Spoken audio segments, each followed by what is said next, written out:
She realized her marriage had become a ghost on the night. Her husband introduced her as Lady Ashwick to a woman who had lived in the same house for 11 months. The words left his mouth without cruelty. That was the wound.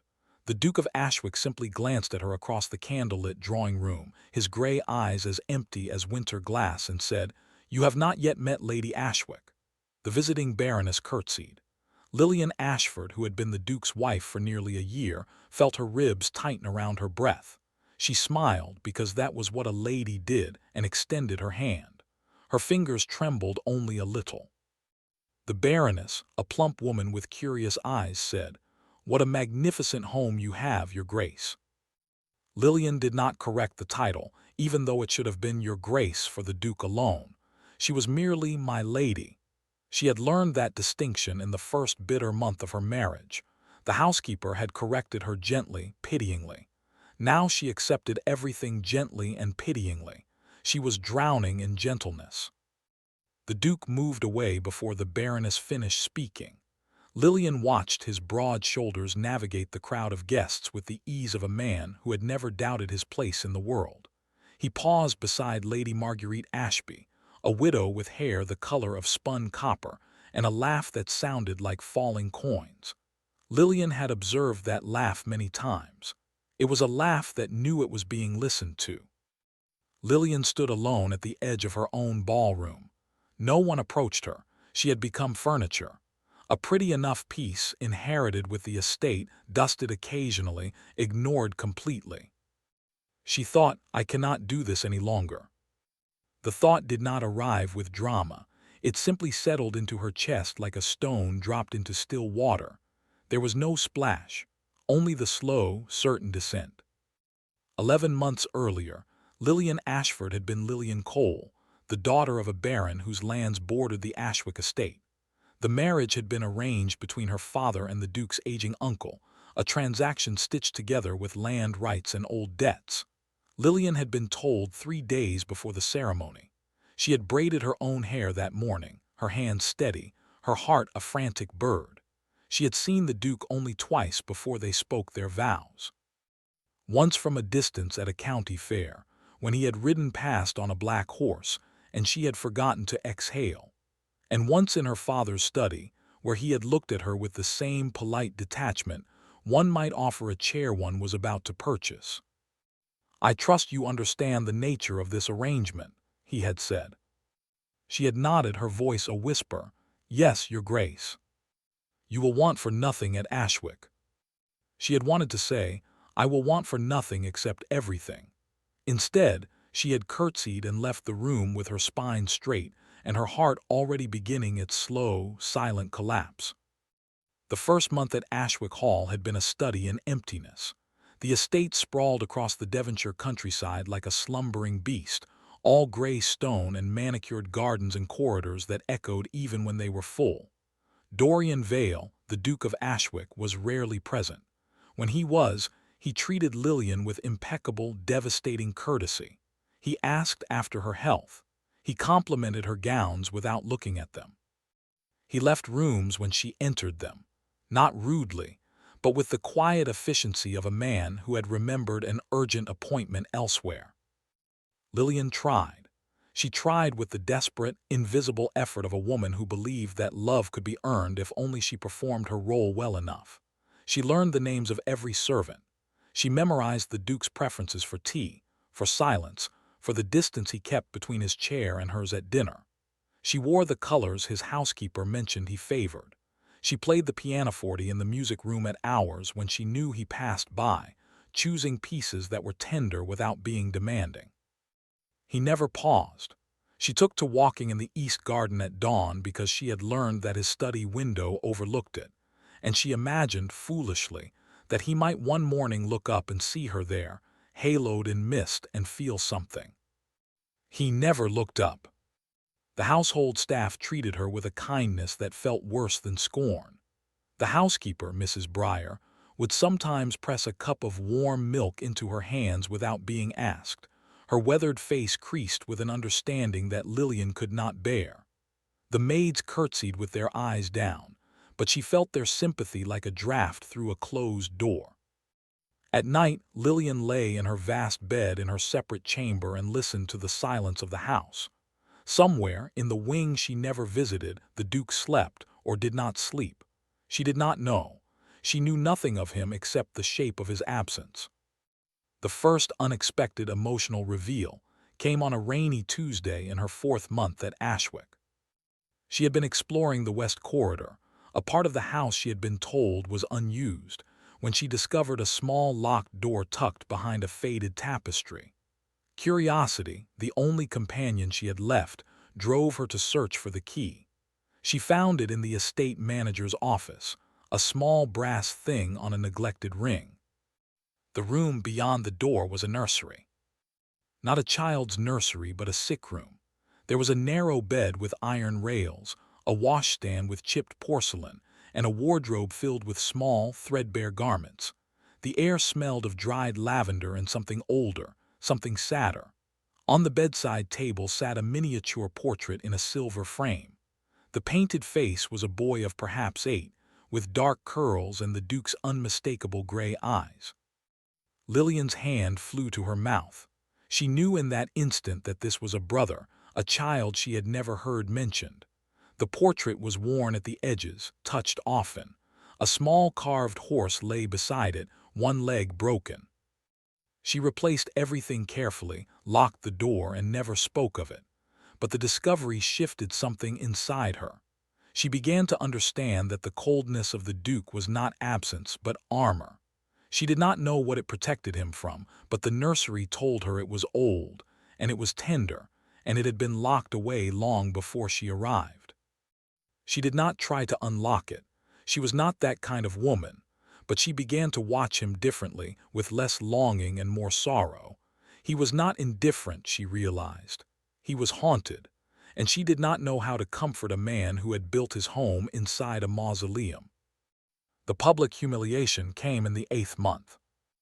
It was a dinner party at the home of Lord and Lady Weatherby, the Duke's closest neighbors and the most influential family in the county. Lillian had worn a gown of deep sapphire silk, chosen because the Duke had once remarked, in passing, that blue was a sensible color. She had thought he might notice. He did not. Lady Marguerite Ashby attended, as she always did. She was seated beside the Duke at dinner, a placement that sent a ripple of whispers through the table.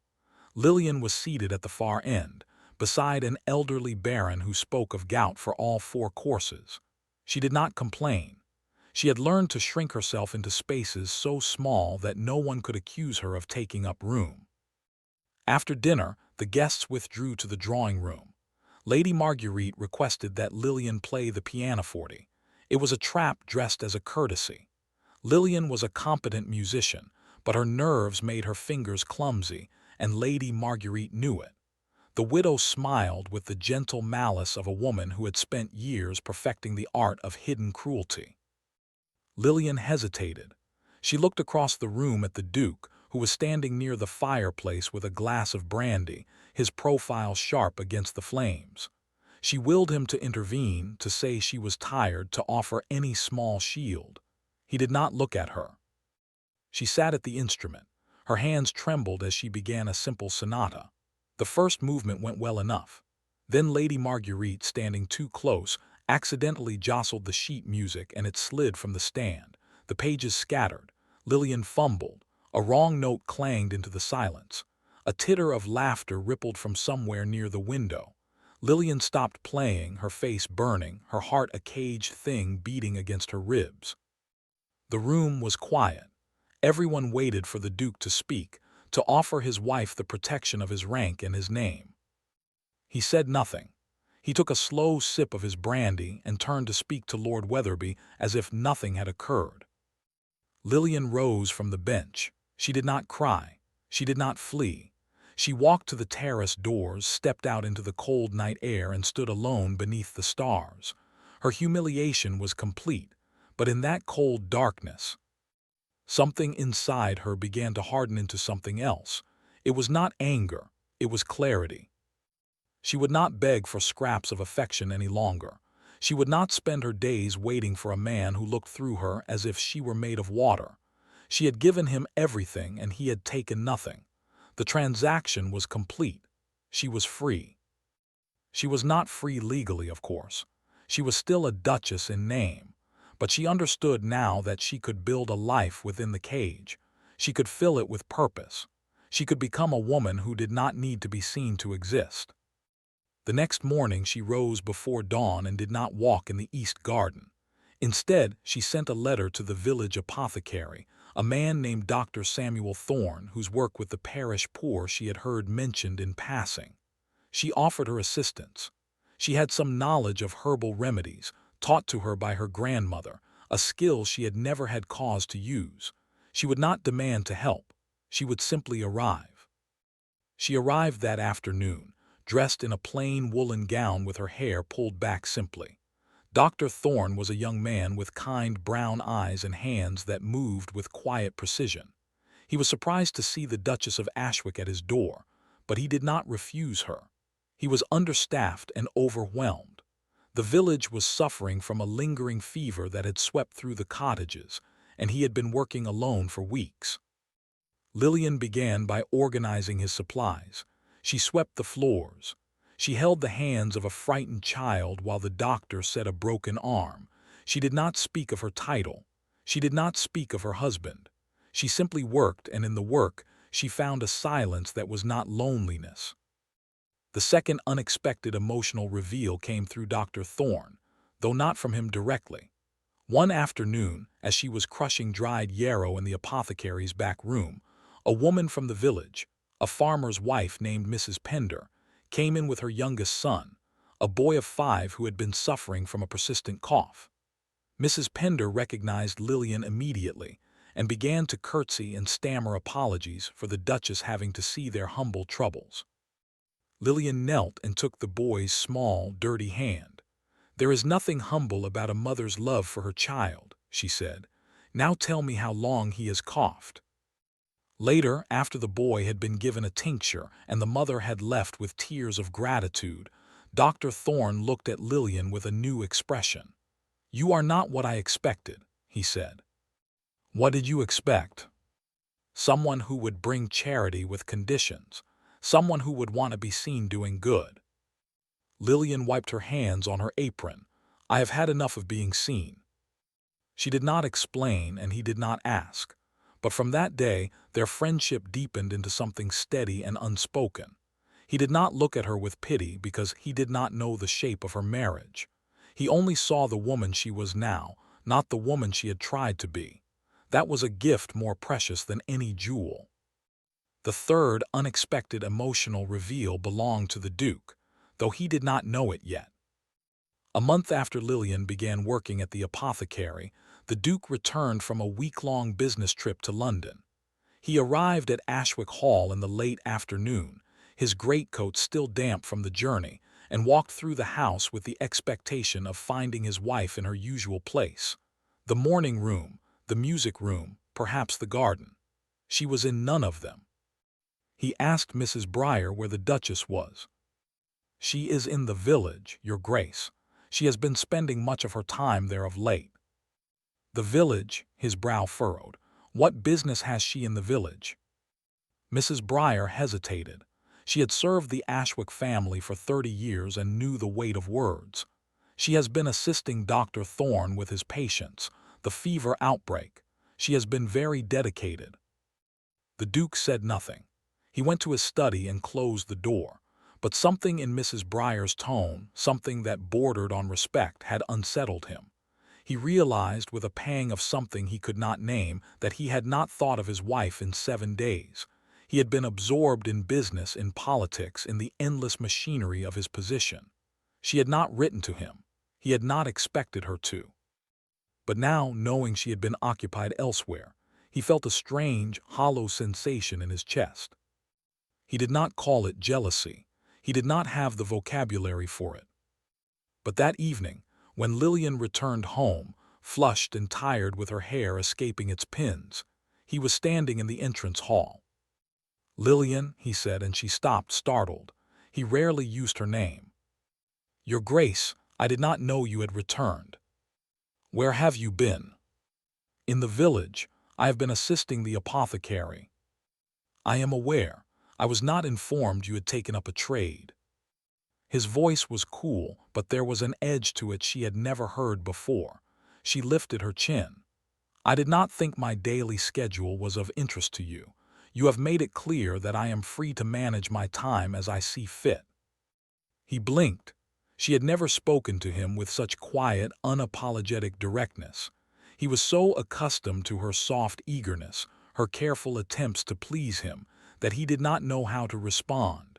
He felt a crack open in the ice he had built around himself. "I would prefer to be informed of your whereabouts," he said stiffly. "Then you may ask Mrs. Briar. She always knows. Now, if you will excuse me, I am very tired." She curtsied, the gesture precise and distant, and walked past him up the stairs. She did not look back. He stood alone in the hall, the echo of her footsteps fading, and realized he had just been dismissed by his own wife. The feeling was not anger. It was far more dangerous. It was curiosity. The weeks that followed were a study in quiet transformation. Lillian continued her work at the apothecary, and her confidence grew like a plant that had finally found sunlight. She stopped arranging her hair in the elaborate styles the Duke's mother had once favored. She wore simpler gowns, practical ones that allowed her to move freely. She laughed sometimes, in the village, with Dr. Thorne, a laugh that did not know it was being listened to. She had not laughed in Ashwick Hall since the day she arrived. The Duke began to notice her absence as a presence in itself. The house felt larger, emptier. He would enter a room and expect to find her there, reading or embroidering or simply existing as she always had, and the emptiness of the chair felt like a rebuke. He started lingering near the entrance hall in the late afternoons, pretending to read the newspaper, waiting for the sound of the door. When she returned each evening, she would offer him a polite greeting and continue on her way. She did not pause to ask about his day. She did not offer to pour his tea. She was not unkind. She was simply no longer invested. The shift was so subtle that it took him several weeks to understand what had changed. When he finally did, the realization struck him like a blow to the sternum. She had stopped trying. She had stopped needing him. And in the void of her need, his own need began to stir. One afternoon, he rode into the village under the pretense of inspecting a tenant's roof. He found himself outside the apothecary, a narrow brick building with a faded sign. Through the window, he saw his wife. She was kneeling beside a cot, holding a cup of water to the lips of an old man. Her sleeves were rolled to her elbows. Her hair was tied back with a simple ribbon. She was speaking to the man in a low, soothing voice, and her face was soft with a compassion the Duke had never seen directed at him. Beside her stood a young man with brown eyes, Dr. Thorne, who was watching her with an expression that made the Duke's jaw tighten. It was not a look of impropriety. It was worse. It was a look of deep, genuine admiration. The kind of admiration that a man gives a woman he has come to know, not merely to see. The Duke did not enter. He turned his horse and rode back to the estate at a pace that was faster than necessary. His heart was pounding. He could not name what he felt, but it burned. The fourth unexpected emotional reveal came that night. Lillian returned home later than usual. She found the Duke in the library, a room he rarely used. He was standing by the window, staring out at the darkness. A decanter of brandy sat on the table beside him, half empty. "You are home late," he said without turning. "There was a child with a high fever. I stayed until she was settled." Dr. Thorne could not manage on his own. There was something sharp in his tone. Lillian paused, pulling off her gloves. "Dr. Thorne is an excellent physician, but he cannot be everywhere at once. I was glad to help." "You spend a great deal of time with him." She heard it then. The undercurrent, and it surprised her so much that she laughed, a short, incredulous sound. "Are you accusing me of something, Your Grace?" He turned. His gray eyes were storm-dark. "I am merely observing that my wife seems to prefer the company of a village apothecary to that of her own household." "Your household," she said quietly, "has never made me feel welcome. You have never made me feel welcome. Do not pretend now that my absence wounds you." The words hung in the air. He did not refute them. He could not. She stepped closer, and for the first time she did not look away from his gaze. "I spent 11 months trying to be a wife to you," she said, her voice steady. "I waited for you to see me. I waited for you to speak to me as if I were more than a piece of furniture you inherited. You gave me nothing, your grace. Not cruelty. That would have been something. You gave me silence. And I have decided that I will not spend my life filling a void that you have no interest in filling yourself." She turned and left the room. He did not follow. He stood motionless, her words carving hollows into his chest. He had never heard her speak so honestly. He had never heard her speak at all, not truly. And now he understood with a clarity that felt like falling that he had been given something precious and had let it wither through sheer negligence. The jealousy he had felt at the apothecary was not about Dr. Thorne. It was about the version of Lillian that Dr. Thorne got to see. The version that laughed, that worked, that cared without expectation. That version had never been offered to the Duke, because he had never given her a reason to offer it. He sat down heavily in the chair by the window. The brandy tasted like ash. He thought of the nursery in the West Wing, the locked door he had never opened since the day his younger brother had died of scarlet fever 20 years ago. He had been 10 years old. He had held his brother's hand while the fever took him, and after that he had learned to hold nothing. Love, he had decided as a boy, was a prelude to loss, and so he had built his life around avoiding it. His marriage had been a transaction, a duty to his family name. He had not intended to hurt Lillian. He had simply not intended to feel anything at all. But she had crept in anyway. He saw that now. The silence of the house was no longer a comfort. It was an accusation. He went to bed that night knowing two things with absolute certainty. First, that he was the architect of his own loneliness. And second, that he was desperately, terrifyingly afraid of losing a woman he had never truly had. The turning point came a fortnight later, at the Ashwick Village Harvest Fair. The Duke attended out of obligation, arriving in his finest coat and standing among the tenants with the stiff politeness of a man who knew he was tolerated rather than welcomed. Lillian attended too, but not with him. She had come early, walking down from the estate alone, and was already deep in conversation with a group of farmers' wives near the bake stall. She was laughing, her face bright, her hands gesturing as she described something that made the women chuckle. She looked, the Duke thought, like a woman who belonged somewhere. He watched from a distance, and as he watched, Dr. Thorne approached Lillian. The young apothecary handed her a cup of cider. She smiled at him, a smile of easy familiarity, and they walked together toward the children's games, where the village youngsters were racing in sacks. Lillian cheered for a little girl in a threadbare dress, clapping her hands with genuine delight. The Duke's fingers curled around his own untouched cider. He wanted to walk over to insert himself into the scene, to remind everyone, including himself, that she was his wife. But he had no right to her smiles. He had earned none of them. Lady Marguerite Ashby appeared at his elbow, a vision in russet silk. "Your Duchess seems quite at home among the common folk," she said, her tone light and poisonous. "One might almost forget she is a lady." The Duke did not reply. He was watching Dr. Thorne lean down to say something in Lillian's ear. She nodded, and they both laughed. The laugh was not intimate, but it was warm. It was the laugh of two people who shared a purpose. "Of course," Lady Marguerite continued, "she must seek companionship where she can, given that her husband is so often otherwise engaged." He turned to look at her then, and the coldness in his gaze was enough to make her step back. "Lady Marguerite," he said, his voice flat, "you will not speak of my wife again in my presence. Do we understand each other?" She paled, curtsied, and retreated. The Duke turned back to the fair, but Lillian was no longer there. He scanned the crowd, a sudden, irrational panic rising in his chest. He found her at the edge of the green, speaking with Mrs. Pender, the farmer's wife.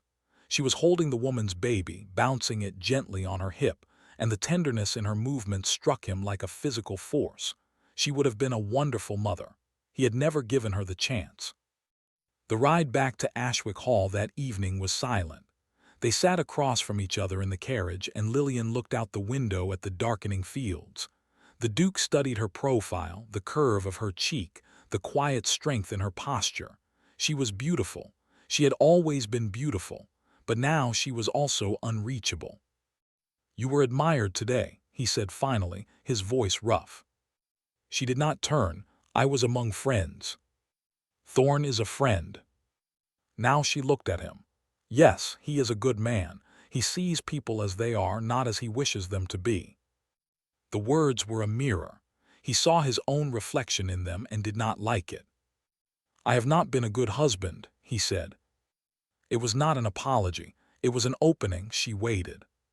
He took a breath. "I have not been a husband at all." "No," she agreed quietly, "you have not." The carriage rolled on. He wanted to say more, but the words felt like stones too heavy to lift. She turned back to the window, and the distance between them seemed insurmountable. The fifth unexpected emotional reveal came the following morning, through a letter that was not meant for him. Lillian had left a small writing desk in the morning room, a piece of furniture she had used in the early months of her marriage to write letters to her family. The Duke, passing through, saw a folded paper on the floor beside it. He bent to pick it up, meaning to place it on the desk, when his eyes caught the handwriting. It was his wife's script, elegant but hurried, and the paper was dated the previous week. It was not a letter. It was a draft, a fragment of something she had never sent. "I do not know how much longer I can remain in this house. I have tried, Mother. I have tried with all my heart, but he does not see me. He has never seen me. I am a ghost in his home. I have begun to wonder if I was ever truly alive here at all. Dr. Thorne has offered to help me find a small cottage in the village if I decide to leave. I do not know if I have the courage, but I do know I cannot spend the rest of my days waiting for a love that will never come. I will not beg. I will simply go." The Duke's hands shook. He read the words 3 times. The thought of her leaving, of her walking out of Ashwick Hall and into a small cottage with that brown-eyed apothecary, sent a bolt of pure, undiluted terror through him. It was not jealousy anymore. It was loss, preemptive and absolute. He searched for her. He found her in the library, sitting by the fire with a book. She looked up when he entered, and her expression was guarded. "Lillian," his voice was hoarse. He held up the paper. "I found this." She rose, her face paling. "You had no right to read that." "No," he agreed, "I had no right." He stepped closer, and she did not retreat. "Is it true? Are you planning to leave?" She lifted her chin. "Would it matter to you if I did?" Yes, the word was wrenched from him. It would matter. She searched his face. For the first time, she saw something there that was not coldness. It was fear. It was the raw, unguarded terror of a man who had spent a lifetime hiding from love and was now watching it walk toward the door. "Why," she whispered, "you have never wanted me here." "I have never known how to want," he said. "I have spent 20 years trying not to feel anything because feeling meant losing. I lost my brother when I was 10 years old. I held him while he died. And after that, I decided that love was a door I would never open again. So I closed it, I locked it, and I threw away the key." He took a shuddering breath. "But you found the door anyway.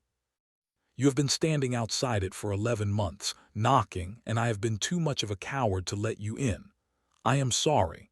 I am so terribly, wretchedly sorry." She did not move. Her eyes glistened.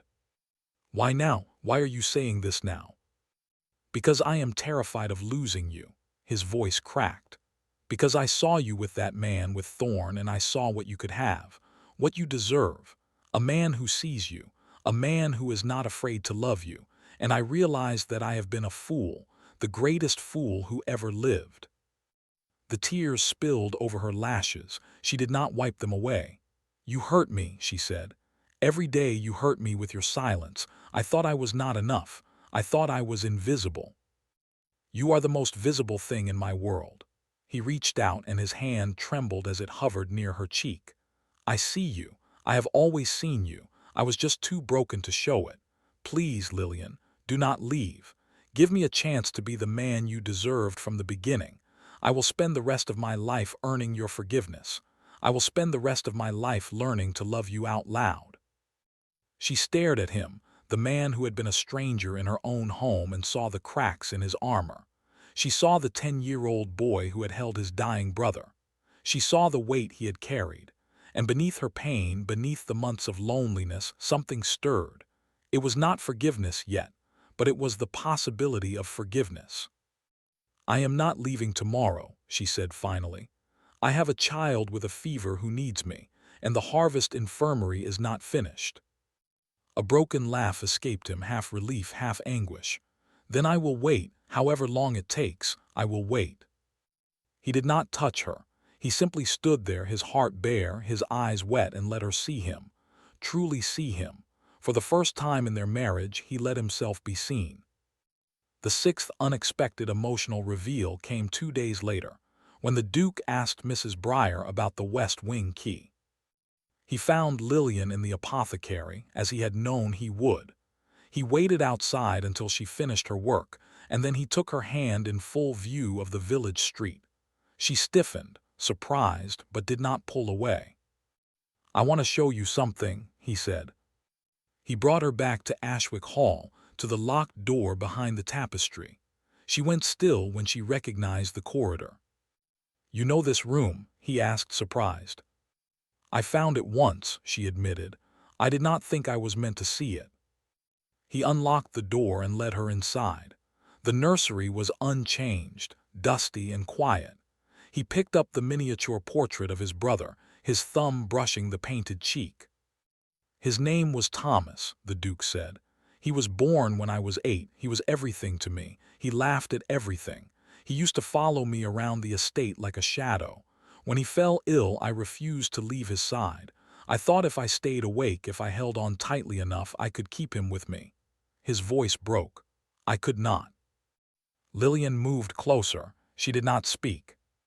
"After he died, my parents fell apart. My mother retreated into grief. My father threw himself into work. I was left alone. I told myself I would never love anyone again because the loss was too great, and I kept that promise for 20 years. He turned to her. "Until you terrified me. Because from the first moment I saw you, I knew you could break me, so I tried to make you invisible. I was not punishing you. I was protecting myself, but I was wrong, and I am sorry." She reached out and took the portrait from his hands. She looked at the small, smiling face.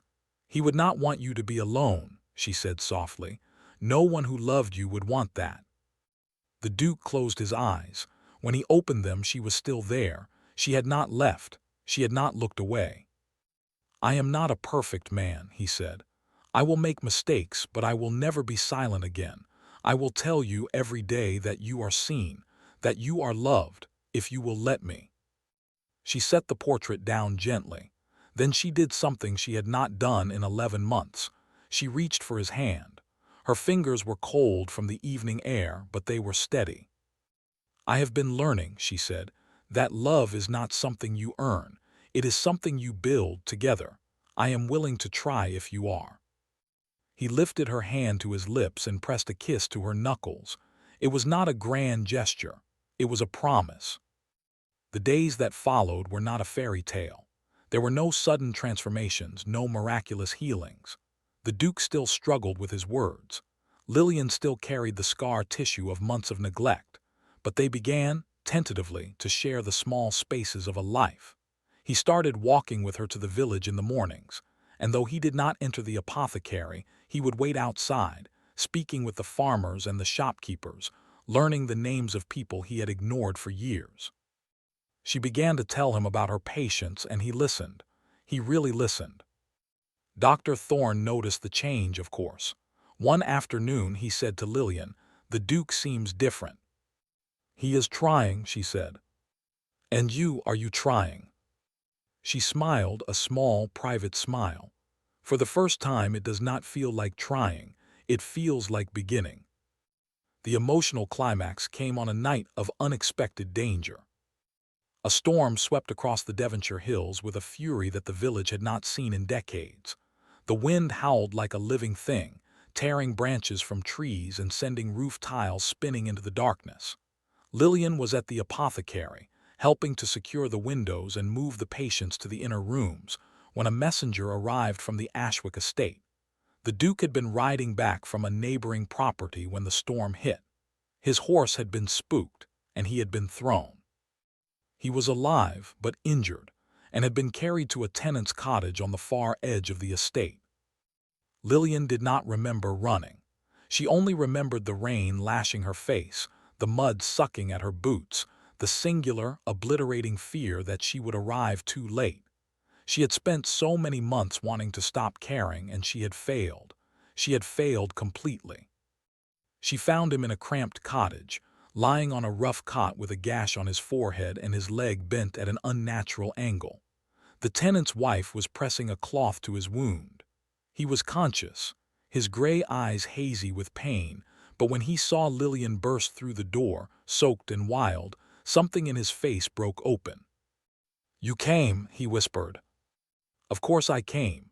She knelt beside him, her hands fluttering over him, checking, assessing. "You foolish, foolish man. Why were you riding in a storm?" "I wanted to be home," he said. "I wanted to be with you." She stopped, her hands stilled on his chest. She looked at him, really looked, and saw not the cold Duke who had ignored her for months, but a man who had ridden through a tempest because he could not bear another night of distance. "I love you," she said.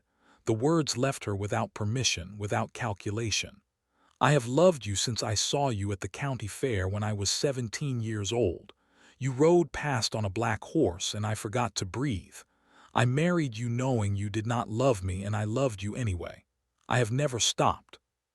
His hand, shaking, rose to touch her wet cheek. "I loved you too late," he said, "but I love you now, with everything I am, with everything I have left." The wind screamed outside. The cottage shuddered. But inside, there was only the sound of two hearts beating in the same rhythm for the first time. It took weeks for the Duke's leg to heal. Dr. Thorne, who was gracious enough to attend him despite the complicated emotions between them, set the bone and prescribed rest. Lillian took over his care with a quiet, possessive tenderness that the Duke found himself greedily absorbing. She brought him books. She read to him by the fire. She scolded him when he tried to rise too soon. He learned slowly to speak of his past. He told her about Thomas, about the years of silence, about the fear that had shaped him. She listened without judgment, and she told him about her own loneliness, her own desperate hope, her own slow death in the halls of Ashwick. He listened with his head bowed, his hands clasped, as if receiving a penance he knew he deserved. By the time spring arrived, the village fever had passed, and the apothecary returned to its normal rhythm. Lillian continued her work, but now the Duke accompanied her openly, not waiting outside but entering, learning to mix tinctures under Dr. Thorne's patient instruction. The villagers watched the transformation with wonder and not a little gossip. The Duke of Ashwick, once a remote figure, was now a man who sat at the bedside of a sick farmer and held his wife's hand. Lady Marguerite Ashby, finding herself thoroughly displaced from the Duke's attention, left the county in a quiet, bitter retreat. No one mourned her departure. On a gentle evening in May, when the apple trees were heavy with blossom, the Duke took Lillian to the East Garden. It was the place she had once walked at dawn, hopping he would look up.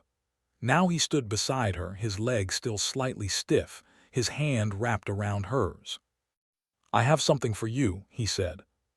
He pressed a key into her palm. It was the key to the nursery. "I am ready," he said, "to open the door, not just to that room, but to everything, to a future, to a family if you want one, to a life where you are never invisible again." She closed her fingers around the key. The metal was warm from his hand. "I stopped waiting for you to look up," she said, "and then you did." "I will never stop looking," he said. "I will spend every day proving to you that you are the center of my world.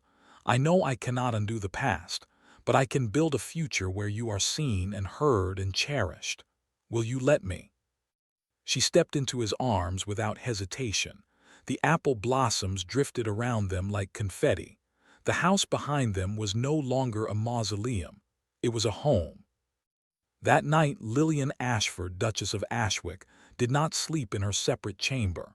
She slept beside her husband, her head on his shoulder, her hand over his heart. And the Duke, who had once been cold as winter stone, held her as if she were the most precious thing in creation. In the morning they walked down to the village together, as they would do for all the years that followed. She entered the apothecary and he entered with her. They worked side by side, a duke and his duchess, their hands and their hearts finally aligned. The silence between them was no longer empty. It was full of promise, full of understanding, full of a love that had been forged through pain and had emerged unbreakable. And the village children, who had once only seen the Duke from a distance, began to call him by a new name. They called him the Good Duke, the one who laughed, the one who carried his wife's basket, the one who knelt in the dirt to comfort a crying child. He wore the name with pride. Lillian would sometimes pause in her work and watch him, her heart swelling with a gratitude that had no words. She had come to Ashwick as a transaction. She had stayed as a ghost. But in the end, she had been found and had found herself, and had discovered that the greatest love stories are not the ones that begin with passion, but the ones that are built, day by day, from the ruins of what was almost lost. And so they lived not perfectly but wholly, not silently but with voices that finally spoke the truth, together.